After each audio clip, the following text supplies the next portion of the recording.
So for our project, we decided to make an electronic version of Connect 4. My name is Kelly Bodeman, and my partner is Jack Whelan, who is right below me.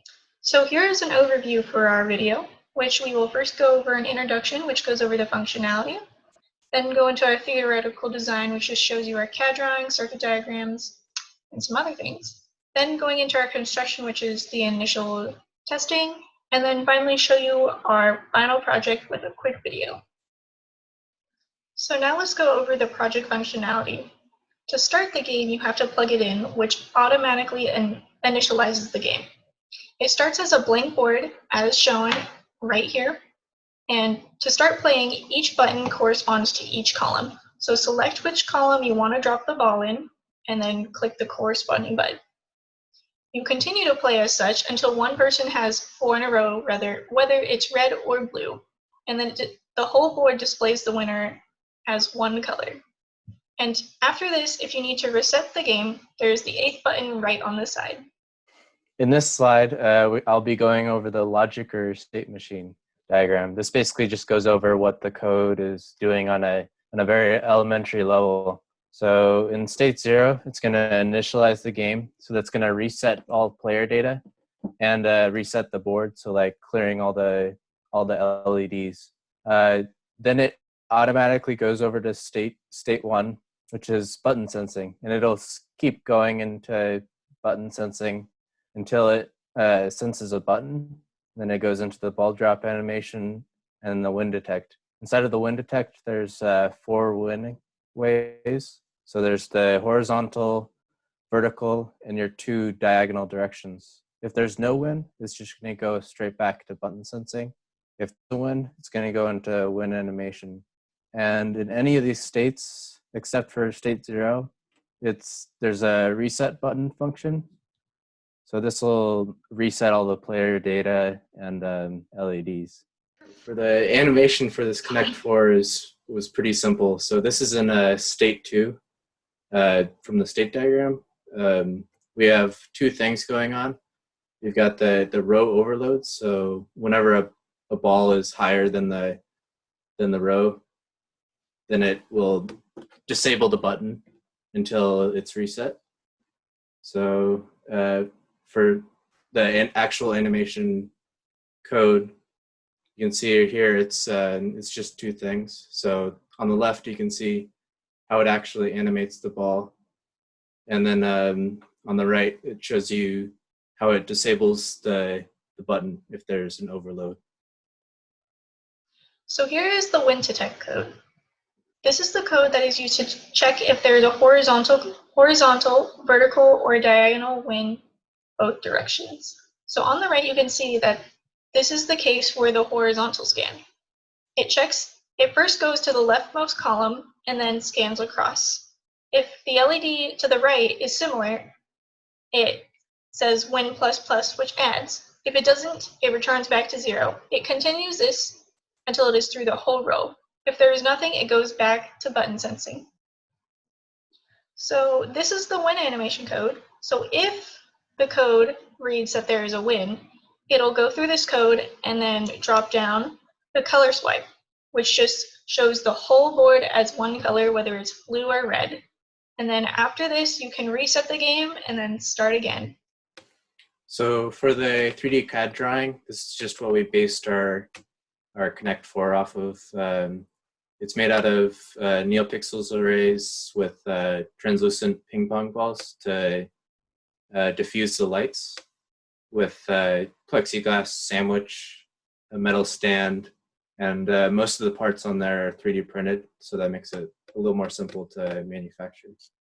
Okay. All right, so in this slide, you can see just some general dimensions of the Connect 4. These aren't the actual dimensions, but it was just something to shoot for when designing it. On the right, you can see that was one of our test prints. There's 4 of them because it's so large and wouldn't fit on the 3D printer. We actually ended up changing it a little bit to fit the ping pong balls and the LEDs a little nicer. So here's a list of materials that we use just in case you want to make one of these on your own. So we use the LEDs that we soldered piece by piece together buttons, the ping pong balls to diffuse the LEDs, an Arduino Uno, a power supply, wires, a circuit board, a breadboard, some 3D printing material because a lot of our parts were custom designed, acrylic sheets, and then various screws to put everything together. So here is our overall circuit diagram. As you can see on the left, that is all eight of our buttons. As we said before, they are broken up into 3 branches which connect to 3 different pins. We had to do this so we didn't have the sensing voltage overlap. And then on the top, you can see that there's a 12 to 5 volt converter that is connected to our NeoPixel array.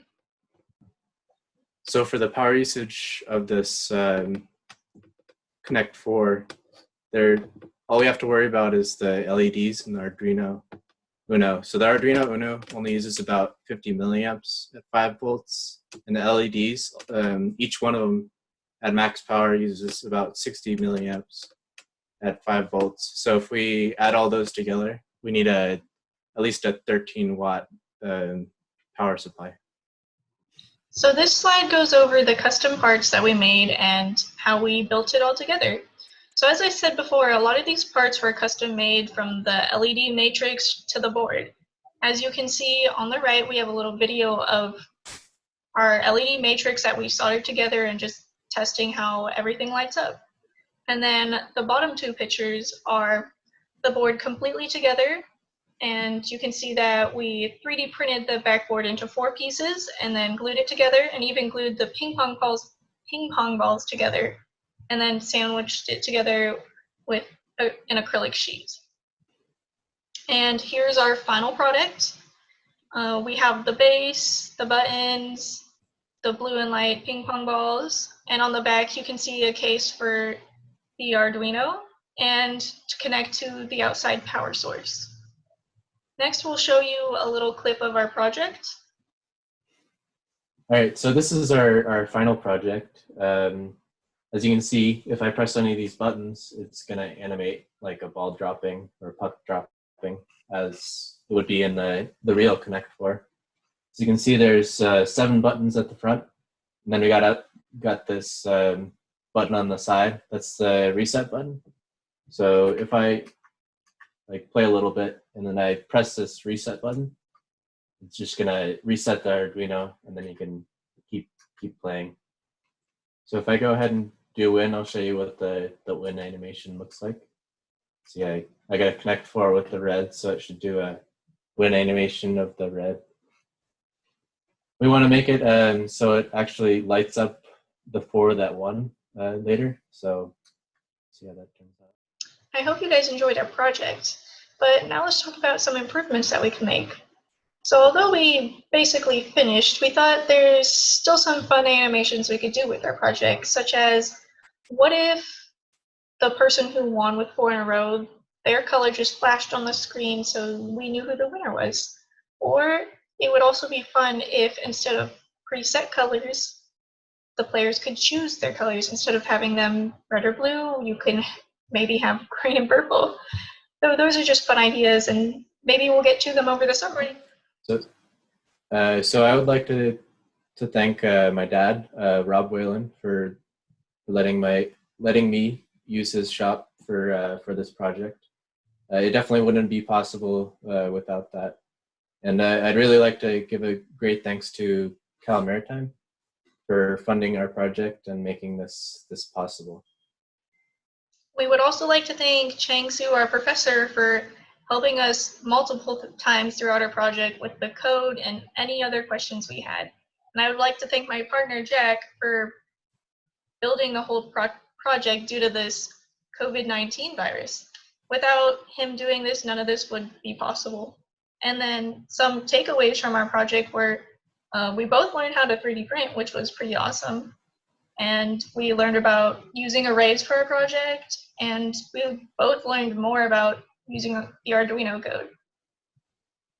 And also I'd like to thank Kelly for helping with the code and making parts of this project possible. It was definitely her idea that inspired this. So. Thanks for watching.